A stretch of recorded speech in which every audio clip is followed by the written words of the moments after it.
But baby, we're back. Welcome to the RC Underground Kickoff Show. Yeah, dude, I'll tell you what, it has been a hot minute. You know, you get after, I think, what did we do, like 17 episodes? Yeah, or however. And you're like, oh, man, it became, I don't want to say it became daunting. It was a lot of fun. I had a blast, but we were cranking them out. And, we had some awesome guests. And now it's like, let's get after it. I'm itching. I'm ready to get going again and squeezing the triggers. So and have this format and talk. It's going to be awesome. So looking forward to it, buddy. Yeah. So our actual show, the RC Underground Radio Show, is really going to expand this year. We're going to have more guests. We're going to have more topics. We're going to really cover the whole world of RC. We've been asked for that. We've asked for it. So that's what we're going to do. But tonight, we got asked by the RC Underground Speedway to host this event. And it's basically to introduce all the races that are going to take place there. Remember, like when we were kids, and like there would be that day that they would have like the kickoff of all the new cartoons. Kind of reminds me of that a little bit. Dave, you're like 40 years older than me, so no. I was watching all the rerun cartoons, buddy. They stopped making those when I was young, so yeah. But so sure, I'll go with it. Yeah, just go with it, right? Just go with it. It's in the script. Mm-hmm. We got to go with it. I'll give you a quick little rundown of anybody who comes across this and goes, RC Underground, what is that? It's literally a 5th mile in scale, 1/18 scale track. It's in the basement of a home, limited seating. So, last year our max was 20. We know we've got more drivers coming, so we bumped it up to 26. Yeah, I'm looking forward to getting down with some other guys, and gals and kids, and racing against some new competitors. I mean, obviously you've got your OGs that are always going to be there. But I think it's going to be really awesome to have just some fresh blood, some new racers getting into it. It's going to be a great time. And 26 spots, I mean, it's going to be a full day of racing. There's no doubt about it with that many potential racers showing up at the Underground. Yeah, and I'm hoping that competition level goes high, and I'm hoping that track record gets smashed, because then the dog's he's gonna board a plane, and he's gonna come back and defend his turf. So that, yeah, I think we'll see another surprise arrival sometime during the year. We've made some schedule adjustments just to make sure it's a little warmer weather, a little better traveling weather, and so there won't be any excuses. He'll have to make the run. Yep, absolutely. So yeah, people will be able to check out RC Underground on Facebook for all the detailed rules and so forth. It's pretty simple, right, Ryan? It's run one RC parts. There's a couple of little things, I guess you call them aftermarket, like basically just the bumper. But we do allow ingenuity. What are we talking? Like if you do something with a coilover spring, some guys tried coilovers last year. Okay, what does that cost? It's not like it's NASCAR where it costs you $500,000 to make some kind of change. Yeah, I think those types of ingenuity, that we allow are good. Helping the car rotate through the center, free it up, tighten it up. However, I think if you do it in the right way and still utilize one RC parts, it's all good. Yeah, I mean, a lot of places, you could overrule, right, a club, and then you take away. I mean, as long as the ingenuity isn't expensive, why not? Let people continue to perfect these cars. Right. Here's the thing, when it comes to that type of, again, we'll call it ingenuity, it has to be easily changed, right? Because there are some tracks that, like, for instance, if you're running a coilover setup on the front of the car, some tracks don't allow that. And it's an easy enough transition to make. The big thing that I think that's really important to, the sport and this hobby and these toy cars that we play with is that we're utilizing one RC parts. We're not utilizing some aftermarket stuff, with the exception of, the bumpers. So just a couple of things for guys that might be building cars. Again, the rules will be out on RC Underground page. But just some of the things that we will be looking at in tech, we'll be watching, obviously, that you're running the 8700 motor, that it's stock. The pinion hasn't been taken off and changed. We have a 9400 V Max, which everybody says, wow, I sure wish I had a motor that was 9,400. So we haven't teched anything that's been that high yet, but that's pretty much a standard around the country and that's where that rule came from. Of course, you got to do the 10T pinion. Batteries used in competition have to be 300 milliamp. They don't have to be a specific brand. They just got to be 2-cell, 300s. We will be checking, though, the front suspension for those aftermarket A-arms, and nothing against the company that builds them. They're amazing. I did look at them from an ingenuity standpoint, and they're pretty trick. They're pretty trick. So great. So general format, people are like, Aaron Stribble kind of gave us the greatest compliment one day. He said, when I came to the underground, the reason I enjoyed it was a show. It wasn't just a race. And I'm like, boy, okay, now I got to really build on that, right? That was, like I said, that was a very high compliment from one race promoter to another. So the pit spaces are first come, first serve.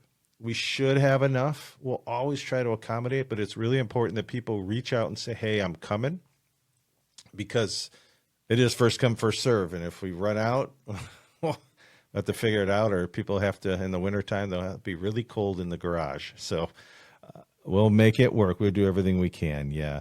Why is it so different? Why does Aaron say it's different? Well, we don't just seat the mains. We don't just take in everybody's entry and then seat the mains. Probably the first thing that makes it different is when you come through the door, you don't have to reach in your wallet. This is for fun.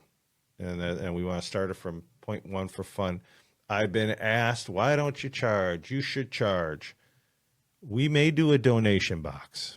All right. I might give in a little bit. All that money will just go to trophies and giveaways and prices back to the drivers. Not going in my pocket. I don't want it. So we'll see. We'll see if that makes it onto the table. And if not, a dime goes in there. Not a problem at all. But because we just want people to come, enjoy the hobby, have something fun to do in the wintertime, and get together with a bunch of great people who enjoy this hobby. That's just what that's about. So we have a bucket full of balls, lottery balls, and you pick them out, and whatever number you pick, that is your qualifying position. So let's get 25 guys. We got 25 in the bucket. Whatever number you pull, that's when you're going to qualify. However, we got a little change this year, Ryan. And this is feedback from drivers. So we had a driver that said, hey, when you pull the number one, that's really a deficit, because you not only have to qualify first, it really has an impact on where you start in one of your heat races. So thought about it, and so we're going to change it. Now it's called the ace. And, when you're playing poker, ace can be almost whatever you want it to be. It can be a 1, it can be an 11, it can be, right? It can be a jack. It can be whatever. Kind of the same thing. So one thing that happens after everybody picks their lottery ball and then they know when their number is, we have you come up to the board, and for the first round of heats, you pick your heat. You pick where you're going to race. The computer doesn't generate it. And so you're not always going to be driving with guys in your caliber of driving ability. You're going to be driving with guys that are better than you. And we've talked about this before. That makes an average driver better. It gives them the ability to run out there on the track and see exactly, hey, how's this guy's line, right? Or, oh, I see what he's doing, because you're more engaged in it. And I think that's one of the coolest things about the underground, is that this format exactly, and picking your heats, and in a lot of ways too, you have the ability to be like, oh, I want that guy, right? Like if he's the top dog, that's the beauty of it, is you can run against somebody who's really, really good, or you can run against somebody who's, who you think you have a really good chance of beating, but you get the challenge. You get that challenge, and that really is the neatest part. And then the uncertainty, right? Right. And it actually still does the same thing in the end. It still helps to seed and feed the mains, right? The other thing that's really fun is everybody watches qualifying. Especially, I think that's going to happen a lot in the first couple races of the year when we have some new guys. So the guys that have been at the underground before, they want to see who these new guys are that are in their heat race, right? Like, who is this guy? What can he do? And vice versa. So everybody really wants to know what their competition is going to be. So it's really fun because nobody's really back in their pit stall watching. Everybody's out there, and everybody actually like cheers for each other too, right? Like, come on, put another, come on, you got it, you can get there, you can knock a 10th, let's go, So I think, yeah, pull the trigger. So it makes qualifying as exciting as any other of the events, and qualifying is important because you get extra points for winning the pole. And I can tell you firsthand that it does not guarantee you in the main event. I was fast qualifier at a race, and I did not make it to the final 5. That's tough. It's still tough to do, even with a little point advantage going into the heat race. Because it was predicated on those heats that were selected, right? So a couple of the top good guys get up there with you, and oh look out, Charlie. And I know that's exactly what you dealt with, but again, that's the fun of it all, is the uncertainty, the unknowing.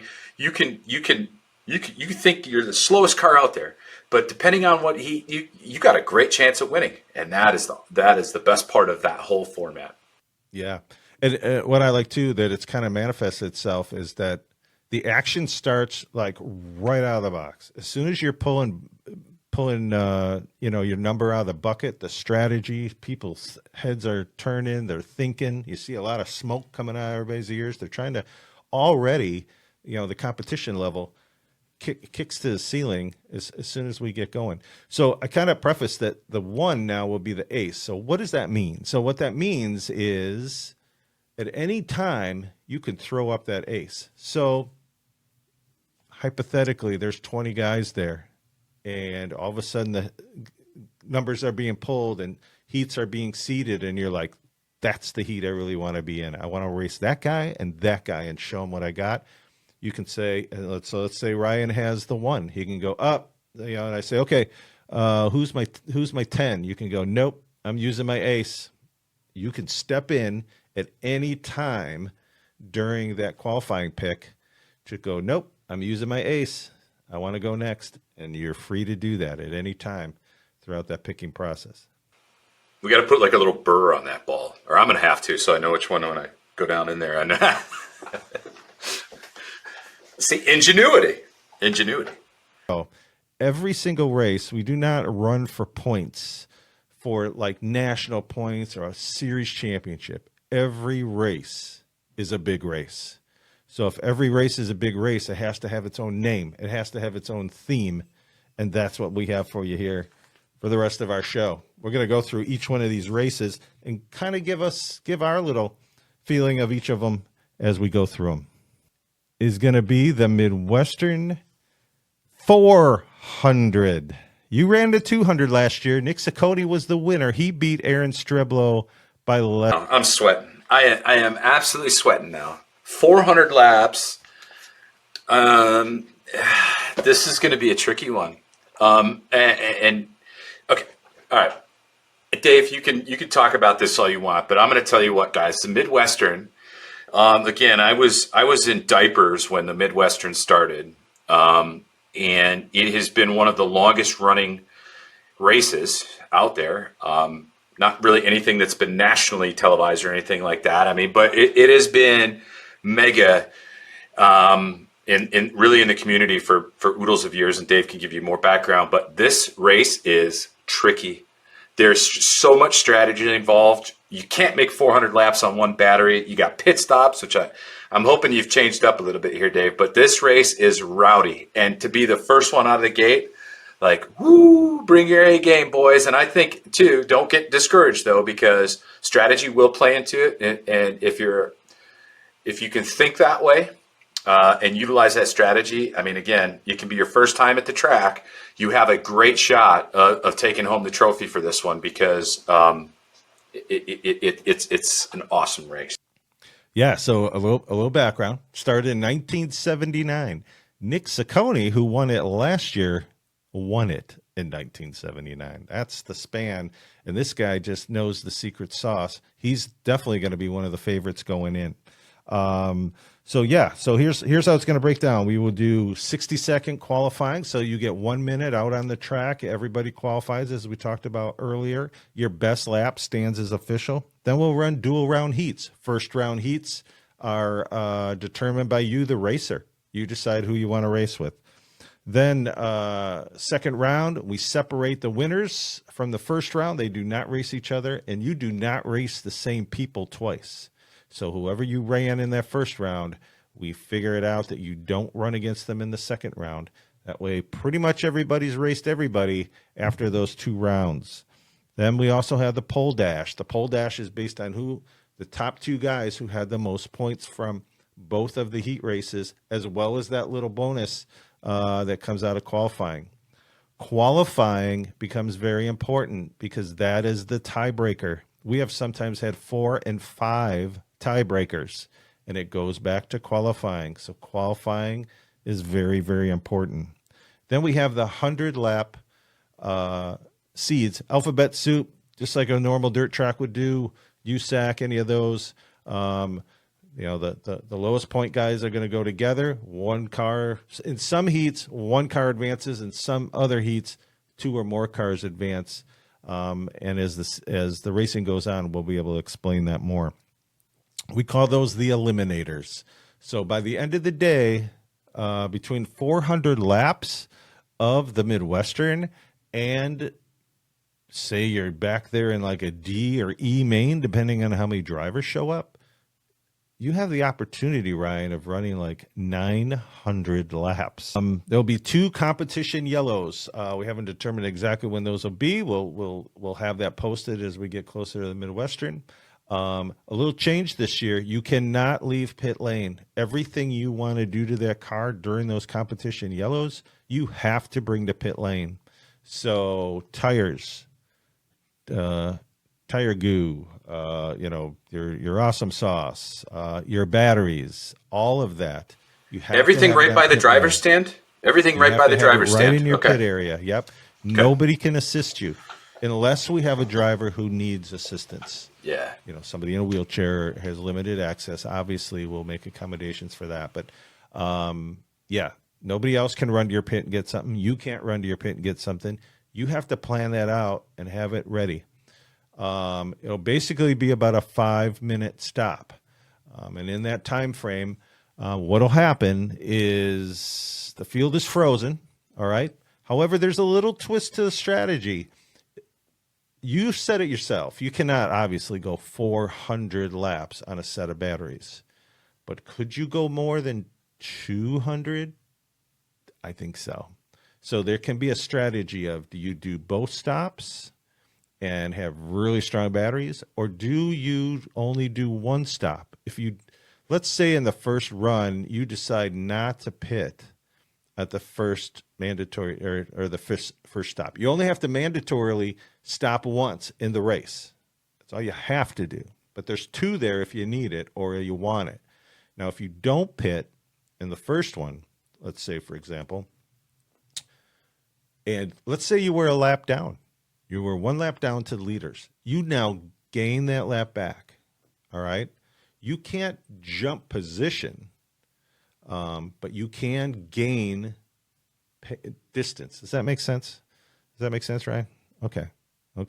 So let me open it up to you. Let's talk a little bit about the strategy of each of these races. So everybody listening knows the layout. Drivers are probably like, what? I never did anything like this before. Hopefully they're getting excited about it. But you have done it before. You actually led this race early on.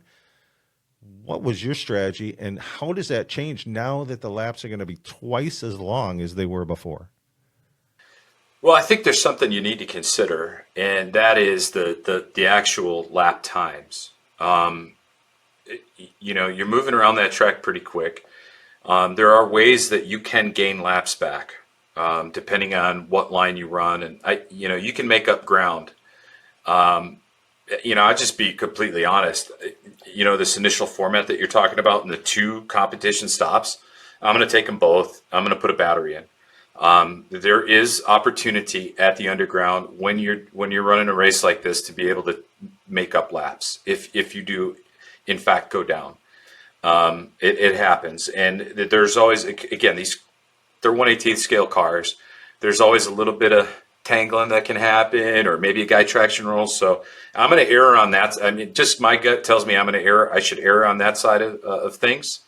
I may be the one traction rolling. I may be the one, stuffing it in the fence. But at the end of the day, I want the power. I'm going to take the 2 batteries and let her eat. You bring up a really good point on that, and it actually goes to last year's race with Aaron Streblo, right? At one point, Aaron was 9 laps down, running at about third. It was his first time at the track, but being in that race and that being so long, he finally really got in the groove, right? And he made that time up because you're running 2.4, 2.5 laps, right? So a lot happens in 10 seconds. Yeah, it's absolutely right. And the thing is too, I'll give some guys some tips. Our track, I'll call it rubbers up over a period, the day. So there's a lot, it gets stickier. I don't know if it's heat that builds up or we get enough traction, the awesome sauce down on the track, but you don't need a whole lot of that. In fact, you're kind of praying towards the end of the day that your car freeze up a little bit, because in some cases it gets a little too tight or you get a push in it. But so I would keep that in the back of your mind too, and you'll have plenty of time during the day. But you can make up the laps so quick, Dave. It's learning the track. But the one good thing about this is we've got guys that have run this in the past. Aaron, myself, you, Nick Ciccone, George, Steve, Jake. All those guys, we're going to help you. We're going to help you, give you our thoughts, because we want everybody to run and everybody to have a good time. So you'll be able to see what the track's doing throughout the day, but it will change, and it will be interesting also to see after 400 laps what happens with those tires. That's going to be my biggest thing, because you're pushing them hard at 2.5-second laps, right? And if you're sending it. Are they going to glaze up? What's going to happen to those tires after that amount of time? We just thought, hey, Daytona does it, right? One of their biggest races of the year. This has always been the Fall Classic. We ran it in May last year. Just didn't belong there. It's the Fall Classic. So going into September, it was only right to put it right back where it belongs. 400 laps right out of the gate. People better come with their A game. And then they can continue with that through the rest of the season. So let's look at race number 2. Are you ready? Yes, sir. Race number 2, the Kenman Classic. I would say this is probably a race that's a little near and dear to your heart, Mr. Rathloff. Ken was a very special man within the RC community. All I've heard is stories, but they were stories of, hey, this guy would do anything to help anyone. He really tried to get everybody involved in it and have a good time and really promote the fellowship. And he'd fix anybody's car, and he was just a kind of a pioneer that way. It's for that reason that is why the race is special to me. Just knowing that it's honoring Dave's dad, and I was blessed to win it. Got my Kenman Classic trophy right here. So this one stays close to me, buddy. And it's just it's a hell of a race. It means a lot to so many people that knew your dad. Again, I never knew him. I just get his offspring. That's you. But if he's anything like you, he was an awesome man, and just a very, very cool race. And it's for those of us guys that have raced it before, and even the guys that were blessed to know Ken, it's a special race. So consider it one of those races where we really focus on the drivers, maintaining good fellowship, having a good time, helping one another, just being good brothers, and friends in all this. That's what this race is about. This is about just being a damn good human, respecting one another, racing the way it should be done. Yeah, I mean, thanks for all that, Ryan. And I think it was Nick Ciccone kind of paid you what I feel is a high compliment. Ryan is like the Kenman now. Like, you're out there helping people and making sure everybody's running and making a good time and getting to know everybody. He's like, yeah, he's just like your dad, and you've helped Nick. I mean, Nick wouldn't be where he's at. He's the first one to say Nick wouldn't be where he's at without your help. So Yeah. it's cool that that spirit is still alive. It's not the longest race. It's ironically, it's actually the shortest race of the year. It's a 105 lap race, and the reason it is because my dad's number always racing was number 5, and so that's why it's 105. But we pull out all the stops for that one, right? We really try to make it a spectacle. We'll have some great prizes that we get from companies. I mean, once we've talked to all the different RC companies and they know what the theme of the race is and what it's about, they're like, oh yeah, definitely this is coming and this is coming and this is coming. So we'll have some great giveaways for everybody there, and you nailed it. It's really a day of fellowship and a race to remind all of us why we do this. Yeah, I'm super excited for that one. I'd like. I'll be honest. I'd like to take the other piece of hardware home for that one. That is the one that means the most to me. So let's see if it happens. All right, you bet. Moving on, race number 3, the Bullring Stampede. Like we said, we give all these races a theme, right? So at the end of the day, if you don't want to wear a cowboy hat, and who else knows what else, we're not going to make anybody wear chaps. Don't worry about that.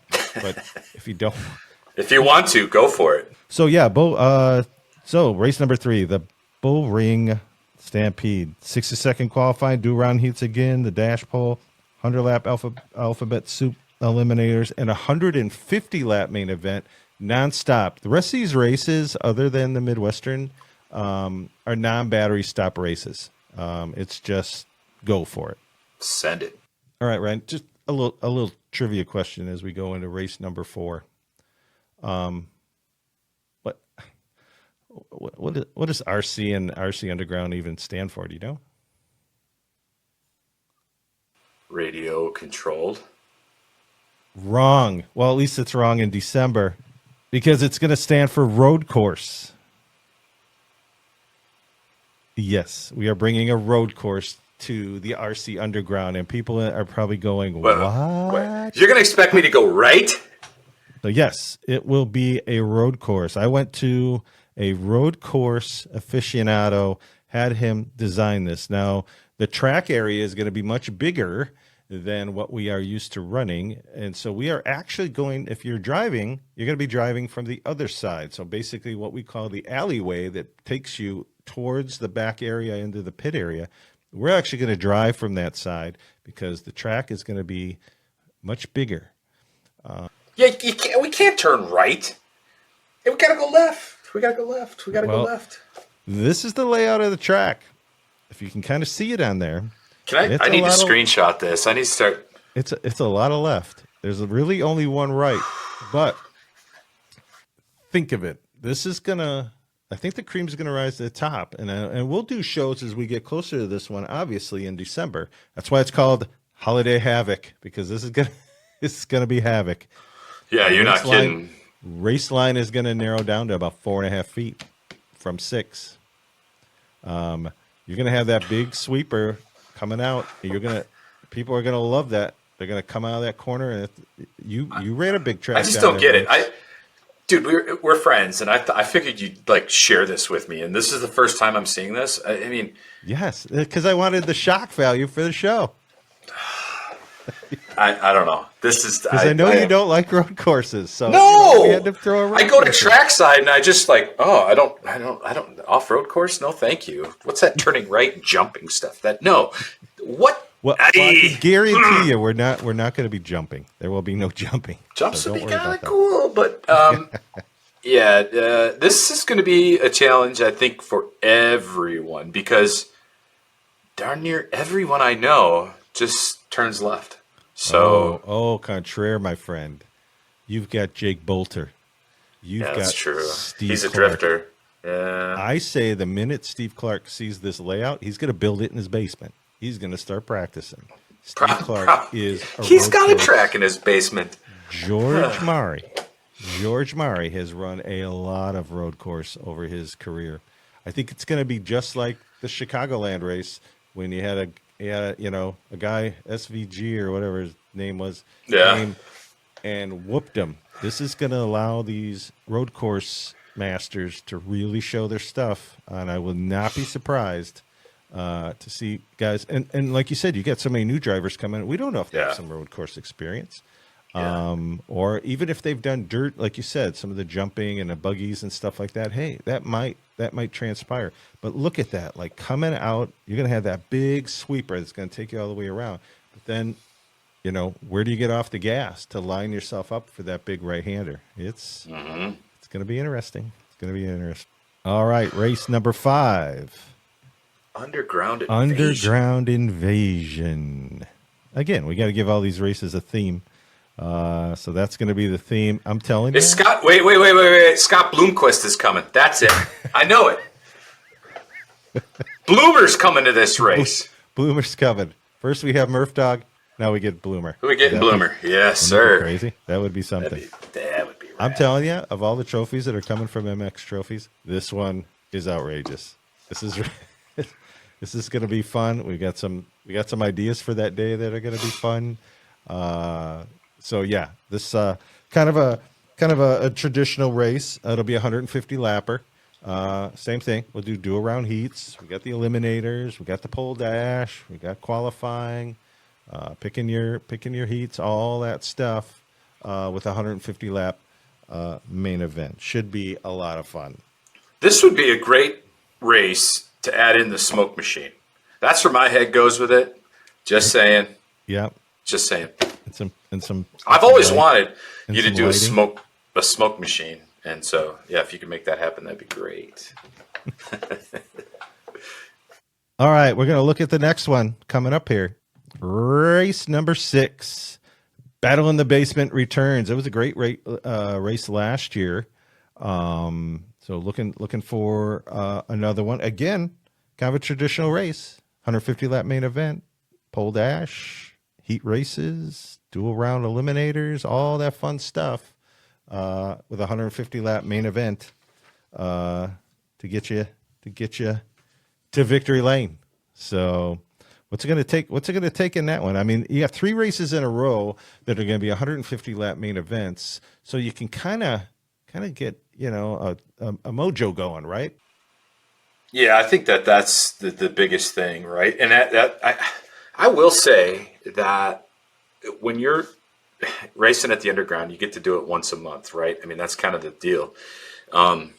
Nobody really gets practice laps or in between, right? It's not like we can there's no open practice. So that's going to be the fun in it is everybody's going to have the same amount of track time throughout the year. It's going to take some time to develop, you know, the skill again, right? And the timing of the corners and when to brake, you know, when to lift and all that. So I think having those consecutive races, the 150s, are really going to allow guys to really settle in and develop rhythm. You know, obviously throughout the course of the day as well, but it's definitely a good thing that you're kind of setting it up that way a little bit, Dave, because you develop that rhythm. You know what to expect. But I can assure you, 150 laps, you know, you're running a 300 milliamp hour LiPo unregulated. You can do it all day long. It's a lot of fun. Those races are a blast, but they go by quick. It's amazing how many laps you can crack off within a minute, right? At 2.5 seconds a lap. So they go quick, but again, you've got the entire race day with all the, you know, the heats and all of that stuff and qualifying practice. I mean, it's a full on day.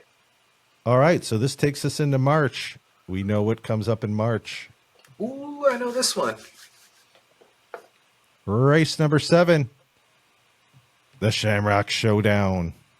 We ran it last year, so it comes back again this year. I think people will be a little green with envy to hopefully win this one, right? Green with envy. Don't quit your day job. No, this is an awesome race. Obviously, you know, we can go down the road and have some green beer someplace, but this is a cool race. Again, kind of the same format. I think what's cool here too, I should point out in this picture, that's actually Todd Booker's car, which is that NOB next gen body, which is legal to run at RC Underground. So really cool body. I'm actually doing a few things to that car for Mr. Booker, so he'll be ready to go. Looking forward to him seeing his good-looking face again. But yeah, that's a cool body. If you guys are looking to get pretty creative. Yeah, this is a good one too. This is Daniel at MX Trophies.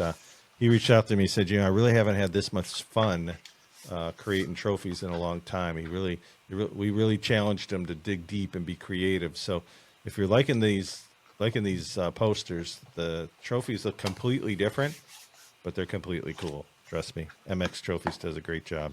Yeah. All right, we got 2 to go. 2 more. Whew. 2 more, yes. Race number 8, Oval Kings. No, I did not say Ovaltine. You always ask me that. Did I say Ovaltine? It's Oval Kings. Ovaltine. Ovaltine. Oval King. So what do we got here, buddy? So, Oval Kings. Well, if you remember, this is when we got surprised last year. And this is when Murph came. Murph is the defending champion of Oval Kings. If he wants to keep his crown, I think he should come back. What do you think? I mean, I'd love to have him. Dude's an absolute riot, absolute wheelman. He makes everybody better. Just being around him, learning, because he's a lot like your pops, in the sense that Matt will help anybody. He's a true steward of the sport and hobby. He just looks like nothing like your dad. Sure. But yeah, I would love to have him come back. He's a heck of a dude, and I'll be poking and prodding him at Chili Bowl to have him come back up here. So yeah. that would be cool if we could do that again. Absolutely. And by the way, yes, sir. That is a great looking car on the front of that poster. Yeah, there. The orange car. Yeah, the orange car looks. No. That's my buddy Jason Walicki's car. That is a great looking car, and it's going to be set up really well. But I can't help but notice that Whip-Am car and how beautiful that looks. Oh, and by the way, yeah, it looks a little bit different on the front end. That is the Shark Alien body. Our buddy Paul Peterson from Shark Bodies created, a 1RC body. I think there might be some stuff coming down the road on that. Not too sure. He's busy doing a bunch of drag bodies and all that stuff for all those guys and getting ready for Chili Bowl. But that is a rowdy body, folks. I run it. I absolutely love it. If you're thinking about it, give it a whirl. It's a different body, but it looks good, and it performs well on the track for sure. Yeah, and some people don't think aero matters at the underground, and Murph even said, "Oh no, it absolutely does. It absolutely does." Yep. Yeah, no, it does. But this race is cool. Last year, obviously, we're all taken aback, right? The fact that Matt Murphy's at our track flew up special from North Carolina to come hang out with us. But what was cool is after he cleaned all of our clocks, I mean, that dude had a robe, a crown that was also presented. What was her? Did she have like a title or a name? She was Lady Wojo of Caledonia. Lady Wojo of Caledonia. That's what it was.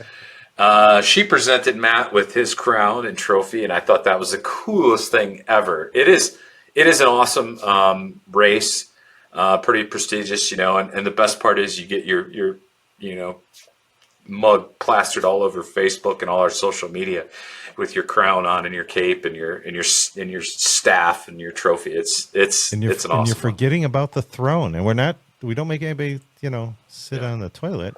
We actually have a throne. There is a throne that exists. Yeah, it's a big deal. So I mean, if you want to be the king of the castle, this is a race you got to be at, and this is the one you want to win for sure. And that's going to bring us to race number 9, the RC Foam Oval Nationals. We're going to call out every track in the nation that's running foam. And you know this, Ryan. There's a lot of tracks that are giving it a try or did it from day one. At the Foam Oval Nationals is when you make this main event, you're going into what's called the Ron Race. And it's in honor of our buddy, Ron Peacock. And there's a lot of people out there who know Ron, know his story, know his background, and we thought it was just fitting that we honor him with the last race of this season, one of the biggest ones. I think it's going to be one of our biggest turnouts of the year too, and that's again is going to be on May 18th. The weather will be great. Drivers can travel from other states if they don't want to fly. It should be great weather to be driving, and they'll all converge on the RC Underground. And I think the extra motivation will be to make it into the Ron Peacock main event. Yeah, that will be a race that, if you know him, and it doesn't matter where you are, that's going to be a race you're going to want to attend if you can. Just again, a fantastic man, one who, for the One RC community, he deserves his own race, just for what he's done within the community. Is not only selling cars at a great value and always taking care, but just being an amazing human being and somebody who is a huge supporter of the show, supporter of us, and a lot of other friends that we have in the community. Him and Charlie and Gary Ingram, and it's amazing how that man and these toy cars all brought us together. So it'll be cool to have a race that brings us all together. Yeah, and I think everybody will really be chomping at the bit, coming in with a little bit extra, trying to make that race. And could you imagine winning that race and be able to have that trophy and know that represents Ron? And, the Ron Peacock story is the #1 episode on RC Underground Radio.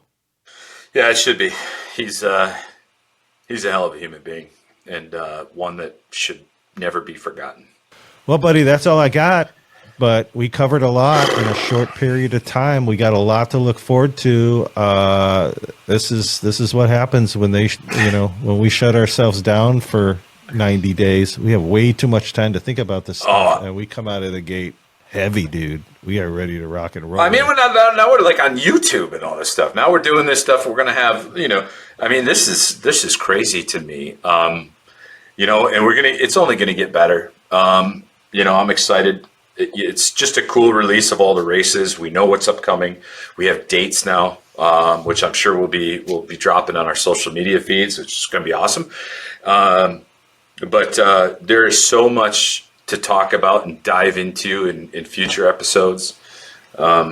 We've all had a lot going on this summer, and I'm excited to talk about it and our plans, moving forward. Absolutely. Like we said, it's been our pleasure to do this for the RC Underground Raceway, but we kick back, boy.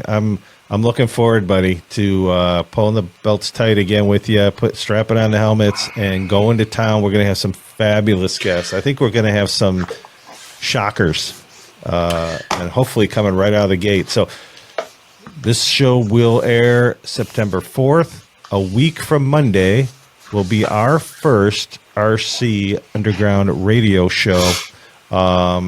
Looking forward to that.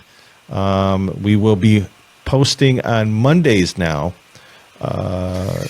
early in the morning. They'll be ready for you for breakfast on Monday mornings or for your ride into work.